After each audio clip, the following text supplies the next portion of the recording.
Muito bem, estamos de volta com o programa Em Pauta, aqui pela sua TV Canção Nova e conversando sobre esse tema realmente muito importante, não é verdade? Progresso tecnológico e sustentabilidade são compatíveis? Nós estamos vendo aqui que ora sim, ora não, não é? Mas que tipo de progresso tem que ser esse, né? Bom, se você quiser mandar um e-mail para a gente, basta você aí, não é, anotar o nosso endereço eletrônico em pauta@cançãonova.com. Você manda para a gente aí o seu comentário, manda a sua pergunta ou ainda sugere algum tema que você queira ver debatido aqui no nosso programa, tá certo? Além disso, você pode também acessar o site do Frei Antônio Moser, antoniomoser.com, para que ali, além das atividades do Frei Antônio, você também possa ter acesso ao programa Em Pauta. E ainda o nosso blog aqui de Belo Horizonte, blog.cançãonova.com/bh, blog.cançãonova.com/bh. Você pode rever aí o programa Em Pauta, tá certo? A gente ia comentar um pouco nesse terceiro bloco, ainda um pouco a fala das pessoas nas ruas do nosso Brasil, aí no final do segundo bloco, e aí vinha a pergunta, né? Onde as pessoas, algumas delas diziam justamente, não, no Brasil esse tipo de acidente como ocorreu no Japão, isso não, nós estamos ilesos a isso, aqui no Brasil não acontece. Será que é isso mesmo, Frei Moser? Bom, a gente espera que não aconteça. Agora, o senhor de idade, certamente a idade também traz sabedoria, ele ponderou muito bem. A energia atômica, sim, é uma fonte, sem dúvida nenhuma, que não podemos negligenciar. Agora, eu confesso que, a propósito da energia atômica, desde 35 anos atrás, quando eu escrevi o primeiro livrinho sobre ética e ecologia, questões éticas, eu já colocava um ponto de interrogação. Não na energia atômica nela mesma, mas no lixo atômico. Ninguém sabe como acondicionar esse lixo. Por quê? Vai acondicionar o quê? Cimento? O cimento tem o quê? 200 anos. E, segundo consta, não é, o urânio enriquecido continuaria emitindo irradiação durante milênios. Ninguém sabe quanto tempo. Então, é o grande problema do lixo atômico. Em seguida, um ministro nosso, não vou dizer quem é, não, porque nós vamos construir 50 usinas atômicas. Não, isso falou alguns meses atrás. Muito bem. Só que agora na Europa todo mundo está recolhendo as velas, ou seja, retificando as suas usinas, tomando cuidado, mesmo onde não tem maremoto nem terremoto, né? Então todo cuidado é pouco. Traduzindo, sem dúvida, é uma fonte de energia que requer muito cuidado. E imagina as nossas três, não é? Vagalumezinhos lá perto do Rio de Janeiro, naquela belíssima região, né? As praias lindas, né? A gente fica com medo. Agora, isso não significa ser contra, mas ele ponderou muito bem, com muita cautela, muita segurança, porque senão... Né? Aliás, as pessoas dizem, professor, bom, é porque o Brasil está um pouco olhando aquele mapa das placas tectônicas, né? Então o Brasil está ileso a elas porque está justamente protegido, não é, quando passa ali a divisão pelo outro lado, né? Pelo mar, oceano, não o Atlântico, mas o Oceano Pacífico. Então o Brasil estaria do lado do Atlântico, ali não haveria problemas de maremotos, terremotos. Mas não são as únicas catástrofes. De forma alguma. Aliás, um dos maiores acidentes, que foi o acidente de Chernobyl, em 1986, na Ucrânia, a que o senhor se referiu na reportagem, ele não se originou por um terremoto ou tsunami, foi por falha humana. E a falha humana ela ocorre em qualquer lugar do mundo, inclusive no Brasil.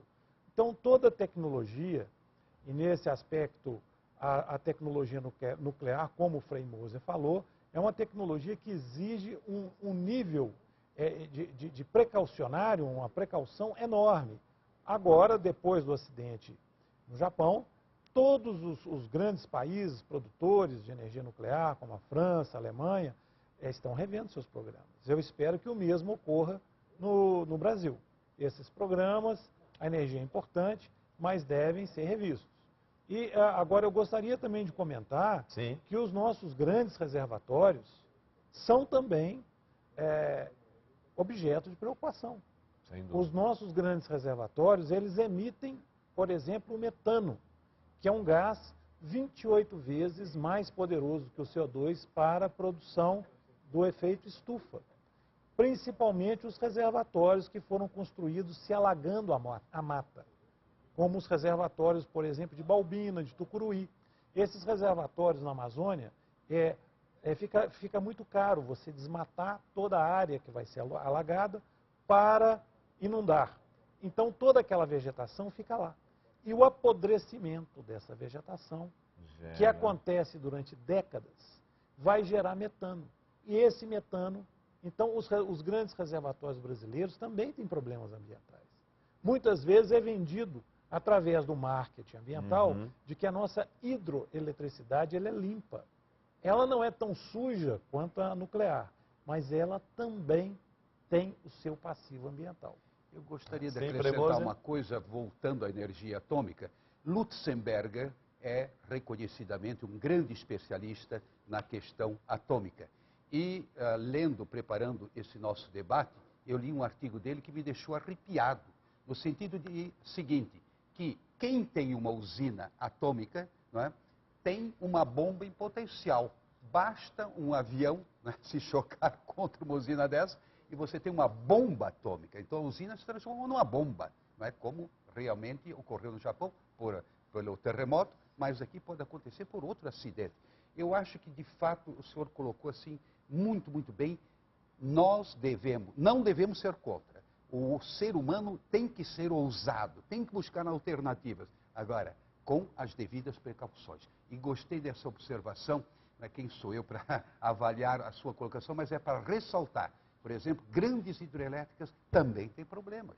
Né? Em outras palavras, todo cuidado é pouco.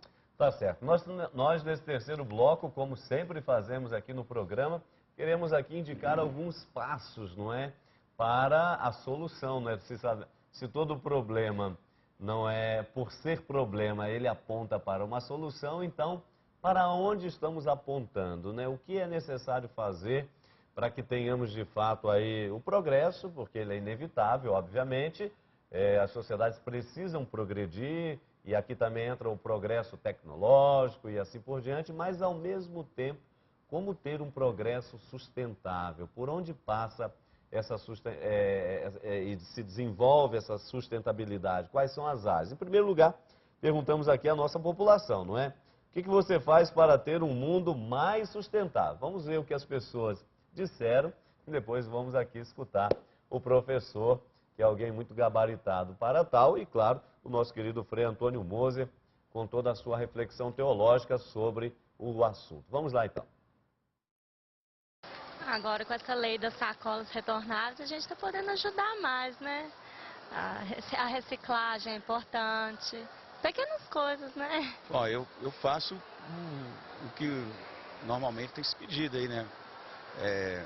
Separando lixos, olhando mais essa parte mais questão de ambiental, né?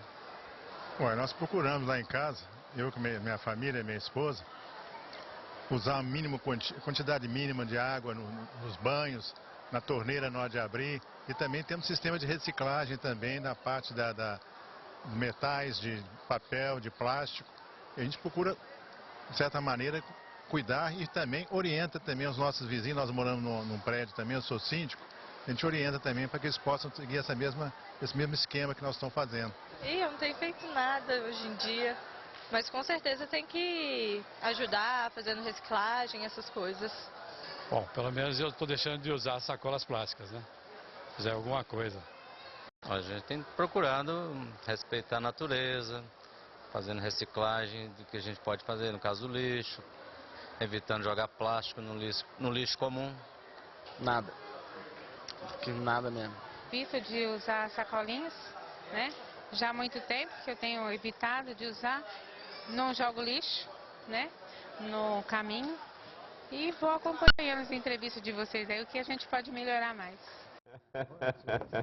Tá certo, vai acompanhando a entrevista para ver o que se pode melhorar, né? E é o que nós, aqui com esse programa, queremos refletir, né? O que pode ser feito para se melhorar. Por isso eu pergunto aqui ao professor, e vai também na mesma linha para o Frei Moser, por favor. Professor, como ser, então, ecologicamente correto e economicamente viável. Olha, porque as pessoas não dissociam uma coisa da outra, não é? Mas então, como ser ecologicamente correto e economicamente viável? Bom, inicialmente achei ótimo todas as respostas dos cidadãos e elas refletem muito o momento atual. Existe uma preocupação da sociedade, é evidente, em pequenas coisas fazem o todo mudar. Né? Eu acho que a pequena mudança de hábito dentro de casa já é um sinalizador de que é aquilo que o Frei falava, de que nós estamos no limiar de uma mudança. Né? E essa mudança começa com pequenas coisas. Por exemplo, se eu vou trocar o carro, que é uma coisa que todos nós fazemos, quem não gosta de um carro novo? Né? Então, por que comprar um carro grande? Vamos comprar um carro que talvez emita menos carbono. Será que as pessoas já pensaram nisso? Usar mais o transporte coletivo, não é? Economizar a água. Então, todo cidadão pode fazer alguma coisa. Agora, é preciso também que os grandes façam. Exatamente. Né? O governo precisa de adotar o que a Unesco tem preconizado.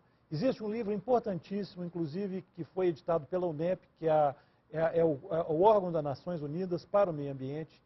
Esse livro foi patrocinado pelo governo da Noruega. Ele está totalmente, gratuitamente acessível na internet. O livro chama GEO4. Então, ele trabalha com os principais bases da sustentabilidade humana. E lá, no último capítulo, é o maior capítulo da obra, eles fazem cenários para o futuro. O que vai acontecer entre 1987 e 2050? Então, basicamente, as grandes mudanças vão ocorrer na medida em que os governos adotem a chamada governança ambiental. Perfeito. Então, essa governança ambiental é absolutamente necessária. Então, nós temos que enquadrar todos os princípios da sustentabilidade, não é no Ministério do Meio Ambiente, nem na Secretaria do Meio Ambiente. Eu diria, é no gabinete da Casa Civil. É onde as políticas são geradas nesse país. É no Ministério da Economia, é no Ministério da Defesa. Ou seja, nós temos que colocar a sustentabilidade em todas as dimensões do governo. É a chamada governança ambiental. E, obviamente, a Agenda 21, ela fala isso já desde 1991, que é o envolvimento de todos os segmentos. Inclusive, o movimento religioso, por exemplo, eu tenho ligações com empresas de reciclagem. É muito importante a igreja, a contribuição que a igreja tem dado na questão da reciclagem, porque a igreja mobiliza. E reciclar é mobilizar. Então, nós precisamos de mobilizar a sociedade. Nós temos que usar todos os instrumentos que estão ao alcance da sociedade para alcançarmos essa mobilização. A reciclagem não é só tecnologia, não é só boa vontade. A reciclagem é mobilizar. E a reciclagem, ela é apenas o início. Então, adotando a governança ambiental e adotando mudanças de comportamento da sociedade, eu não tenho dúvida de que os nossos netos podem até desfrutar um mundo melhor do que nós temos hoje. Tá certo. E a igreja tem feito o seu papel, né, Frei? Já como o professor elencou, e eu termino aqui, passo a bola aqui para o senhor, para sua fala final, citando esse incentivo dos nossos bispos, né, a igreja no Brasil. Incentivamos o engajamento de todos os cidadãos no campo e na cidade, no processo de preservação do meio ambiente, conscientes da importância e urgência de preservar a natureza, mudando hábitos por meio da educação ambiental e realizando gestos concretos, como o professor elencava, como o plantio de árvores, utilização de material reciclável e a eliminação de queimadas e desmatamentos. Eu acho que tudo foi bem colocado, eu apenas iria explicitar. Não só técnica, mas também não só ética. Você tem que conjugar as duas. Mudança de atitudes e, ao mesmo tempo, a tecnologia. Por exemplo, no caso da biotecnologia, você pode produzir no laboratório, não é, bactérias que vão purificar a água. Elas se alimentam da sujeira, traduzindo. Em vez de produzir, não é, vamos dizer assim, armas biológicas, perfeito, você produz tecnologia para purificar o meio ambiente. Por quê? Já foi feito um grande estrago. Baía de Guanabara. É uma coisa incrível, isso é apenas um exemplo. Muito bem. mas o rio Tamisa, que há 30, 40 anos atrás era simplesmente uma espécie de esgoto a céu aberto, vai lá ver hoje. Navegável, peixes. Exatamente. Então, é possível sim um retorno. Com o bom uso da tecnologia e desenvolver mais, mas ao mesmo tempo mudança de posturas. Tá certo, Frei Moser, obrigado, professor, pela participação muito enriquecedora. Frei Moser, maravilha, olha, que bom, não é verdade? Que boa reflexão nós tivemos aqui nesta noite, que desperta essa consciência, porque todos e cada um de nós podemos fazer alguma coisa para termos, de fato, uma sociedade melhor, né, um planeta mais saudável e, como o professor disse, né, aqueles que virão depois também possam gozar aí de um mundo até, quem sabe, melhor do que o que nós temos no presente. Então, Deus abençoe você, a sua vida, a sua família, a sua iniciativa e vamos juntos. Juntos somos mais. Sozinhos é que nós não podemos nada. Um grande abraço e até a próxima sexta, se Deus quiser.